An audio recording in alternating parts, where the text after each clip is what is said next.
अस्सलाम वालेकुम जी, क्या हाल है दोस्तों ने। उम्मीद करदा कि सारे ठीक ठाक हो सन। वाड़ियां जनाब स्टार्ट हो गई ने। कणक तुसीं वेख रहे हो माशाल्लाह बिल्कुल रेडी है। ज़मीन थले गिली है, लेकिन मैं आया जनाब इस 6 कनाली मेरी इत्थे ज़मीन है, तो मैं आया जनाब इसनूं बन्ने शन्ने वड्डण, क्योंकि वो दौर गुजर गए ने कि हत्थां नाल जिहड़ी है ना वो हुण वड्डी जावे। हुण रैपर तो सिवा साडे कोल कोई चारा नहीं। अगे जनाब किलियां दे हिसाब नाल हुंदियां हन ते जनाब बह जाना सारियां सारियां फैमिलियां आपे ही पईयां वड्डणियां कणकां, लेकिन मामलात चेंज हो गए। साढ़े हुण जिसम इजाजत नहीं देंदे धुप सहण दी ना सर्दी सहण दी। हुण असीं आखीदा सर्दी भी इस साल बाली पई है, तो इस साल गर्मी भी बाली पई है। बहरहाल असल तर हकीकत की है, जिसम कमज़ोर होंदे जा रहे हैं। वजह की है? उसकी वजह है कि साढ़े खाने फास्ट फूड, उस तो बाद ड्रामेबाजियाँ, पुट्ठे कम, सारे मामलात पुट्ठे कम। तो मतलब होर कोई नहीं लेना, अल्लाह माफ़ी देवे। तो बस तक मतलब है कि खुराक साड़ी जी डलडा हो गई है टोटली तौर पर। इस वजह करके जनाब साढ़े जिसम ना गर्मी तो ना सर्दी ये सह नहीं सकते। हुण इसका अगला हल है बस जनाब दातरियां तो फद नहीं सकते, आप वढ़ नहीं सकते। हुण असां सहारा ले लिया रैपर या फिर एक होर वड्डी मशीन, हुण पता नहीं की आखदे नहीं यार, बुला मशीन कह लो जो भी कहते हो। उनका काम है जनाब हर शे नहीं रगड़ा मगड़ा दित्ती जाना। अच्छा हुण एक नवी मशीन आ गई है। मशीनां हुण जिवें जिवें कम टुरदा पिया साइंस तरक्की पे करदी है, नवी मशीन आ गई है। उस जनाब बहु भी बिच रखना तो दाने भी बिच, यानी कि साइड साइड ते दोवे रखनियां ने। जिथे तुसां बोल लवाना उत्थे बोल लवा लो, जिथे तुसां दाने लवाने ने उत्थे दाने लवा लो। खैर साढ़े इलाके में अजे नहीं आई, पिछले साल मैं गुजरात के इलाके में वेखी सी जी है मशीन। तुहानूं दसी है बहुत दाने विच ही रख लेंदी है। अच्छा हुण कुछ थ्रैशरां भी लगी हुई ने इत्थे साढ़े इलाके में, तो नहीं थ्रैशर अजे लगी, रैपरां तो वड्डी मशीन, ये दो चीज़ां चल रही ने फिलहाल। है जनाब नाल मेरे जमीन का जो टोटा है वो वड्डिया है, अगे लगी हुई है मशीन, वेंदे पै वड्डी पई है। अगर मशीन लगी हुई है सामने, मेरा दले नेड़े ना ही जावां, दूरे ही विखा छड्डां, नज़र आ जानी है तुहानूं भी है। मशीन जनाब चल रही है तो कणक जनाब वढ़ रही है। इत्थे 2-3 किले कणक है, इस घंटे डेढ़ बजे वढ़ के सड़े ला जानी। उन्हें ट्राली बच दाने पे ने, चेक करो जनाब दाने माशाल्लाह। 2 ट्रालियां नकड़ पिछड़, इन्हें दूआं बच दाने जनाब बरीक जान। तो अल्लाह तुहाडा करे भला। तो कणकां जनाब माशाल्लाह बिल्कुल ओके ने। मौसम भी कल्ले दा जेह्ड़ा नहीं धुप शुप चढ़ रही है, चंगी भली टिका के चढ़ रही है। तो एक अद्धी होर यानी गिंज धुप अल्लाह करे उन्हें को धुप्पां ही चढ़न, क्योंकि मौसम खराब होया तो फिर कणकां खराब हो जानियां ने। तो जिन्हें भो बनाना उन्होंने वास्ते मसला बन सी, बाकियों वास्ते तो कोई ना बन सी। जिस वड्डी मशीन लानी है ना, आ जी वड्डी मशीन चल रही है, उन्होंने वास्ते तो कोई ना मसला बन सी।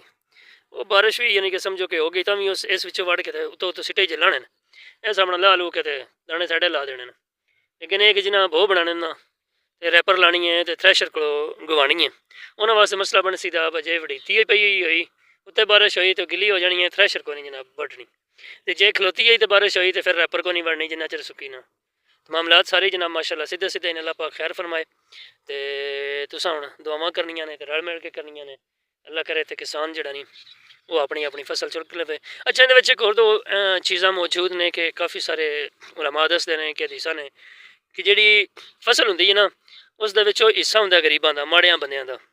यानी कि 20 बोरियां विचों एक बोरी जिहड़ी है ना उस माड़े बंदे नूं देनी हुंदी है। लेकिन अजकल निज़ाम साडा उल्टा होया पिया। बस आने हुण 20 बोरियां ने तो एक बोरी विचों दित्ती ना तो बोरी साड़ी घट हो जानी है। वो बोरी घट करदियां करदियां असीं कम पुट्ठा कर लईदा। जदों गरीबां दा हिस्सा नहीं कड्ढीदा उदों फिर साड़ियां फसलां खराब होण लग पौंदियां ने, साड़ियां फसलां थोड़ियां होण लग पौंदियां ने, बेमौसमियां बारिशां ते हनेरियां होण लग पौंदियां ने कि जिहड़ियां साड़ियां फसलां ने खराब करन लग पौंदियां ने। लिहाजा बेहतरीन अमल बेहतरीन तरीका यही है कि जदों भी फसल तैयार होवे वढ़िए, माड़े बंदे दा जिहड़ा हिस्सा है वो कढ़िए, भावें सानूं कोई शै बचे या ना बचे।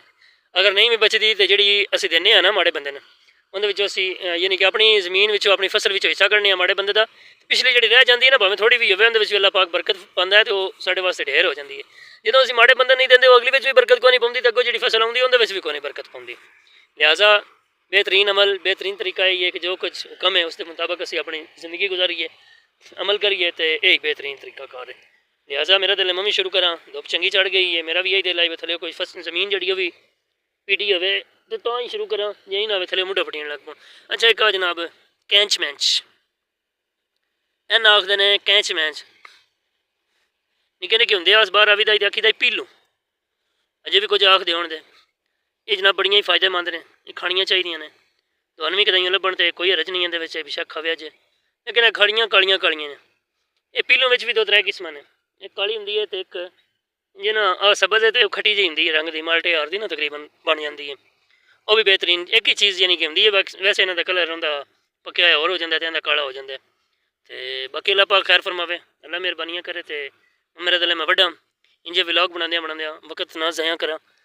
तुसां केड़ा साडी वीडियो वेखनी हुंदी है ते मेरे दिल मैं शुरू करके ते बाकी फिर इंशाल्लाह गल्लां बातां करांदे बाद च मैं वड रहा या फिर जिस टाइम इंशाल्लाह रैपर लगी आके उस टाइम फिर वीडियो बना के तुहानू जनाब जरूर विखावांगे, रैपर दी भी ते फिर थ्रैशर दी भी। ते लिहाजा फिलहाल जी ना जो कुछ है तुहाडे सामने वो तुहानू विखा दित्ता है।